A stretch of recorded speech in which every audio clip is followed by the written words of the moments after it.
Cinema केवल मनोरंजन का साधन नहीं है, बल्कि यह वह आईना है जिसमें समाज अपनी छवि देखता है।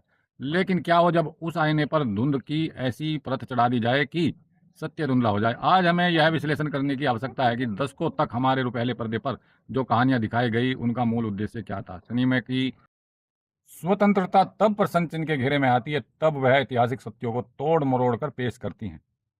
नामों का खेल देखे दीपा मेहता की फिल्म फायर में किरदारों के नाम राधा और सीता रखे गए, जबकि प्रेरणा स्रोत वास्तविक में कहानियां कुछ और थी। क्या यह केवल संयोग था या किसी विशेष सांस्कृतिक प्रतीक को निशाना बनाने की कोशिश? इतिहास का पुनर्मूल्यांकन चक दे इंडिया में कोच कबीर खान का संघर्ष दिखाया गया, लेकिन वास्तविक में जीवन के नायक रंजन नेगी थे। जब हम इतिहास से प्रेरणा लेते हैं तो वास्तविक नाम और पहचान को बदलना दर्शकों के मानस पटल पर एक नया नैरेटिव स्थापित करने की जैसा है।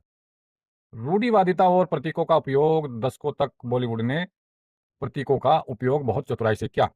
गौर कीजिए, फिल्मों में खलनायक को अक्सर माथे पर तिलक, गले में माला, धार्मिक वेशभूषा में क्यों दिखाया गया? क्या यह अनजाने में हुआ?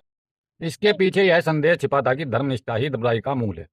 विरोधाभास देखिए दोस्तों, एक तरफ मंदिर के दृश्य में विद्रोह और अनादर को अभिव्यक्ति की आज़ादी का नाम दिया गया, वहीं दूसरी तरफ कुछ विशिष्ट प्रतीकों को हमेशा शांति और आध्यात्मिकता के साथ ही जोड़कर दिखाया गया।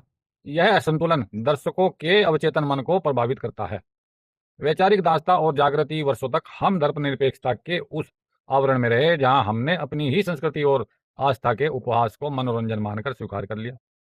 यह किसी एक धर्म की बुराई करने का विषय नहीं है, बल्कि यह आत्मसम्मान और संतुलन का विषय है। जब तक आप अपनी जड़ों को का सम्मान नहीं करेंगे, दुनिया आपको सम्मान नहीं देगी। दोस्तों, निष्कर्ष यह है कि कट्टरता नहीं, सजगता अनिवार्य है। हमें कट्टर होने की आवश्यकता शायद ना हो, लेकिन सजग होना अनिवार्य है। हमें यह समझना होगा कि कौन सी कहानी हमारे संस्कारों को पुष्ट कर रही है और कौन सी उन्हें खोखला। सिनेमा के पीछे के अर्थशास्त्र और विचारधारा को समझना ही एक जागरूक दर्शक की पहचान है। किसी भी धर्म का उपहास कला नहीं हो सकता। समय आ गया है कि हम अपनी इस कहानियों को अपनी दृष्टि से देखना शुरू करें, न कि दूसरों के द्वारा लगाए गए चश्मे से। सोचिए, समझिए और अपनी सांस्कृतिक विरासत के प्रति सचेत रहिए। जय हिंद, वंदे मातरम, जय श्री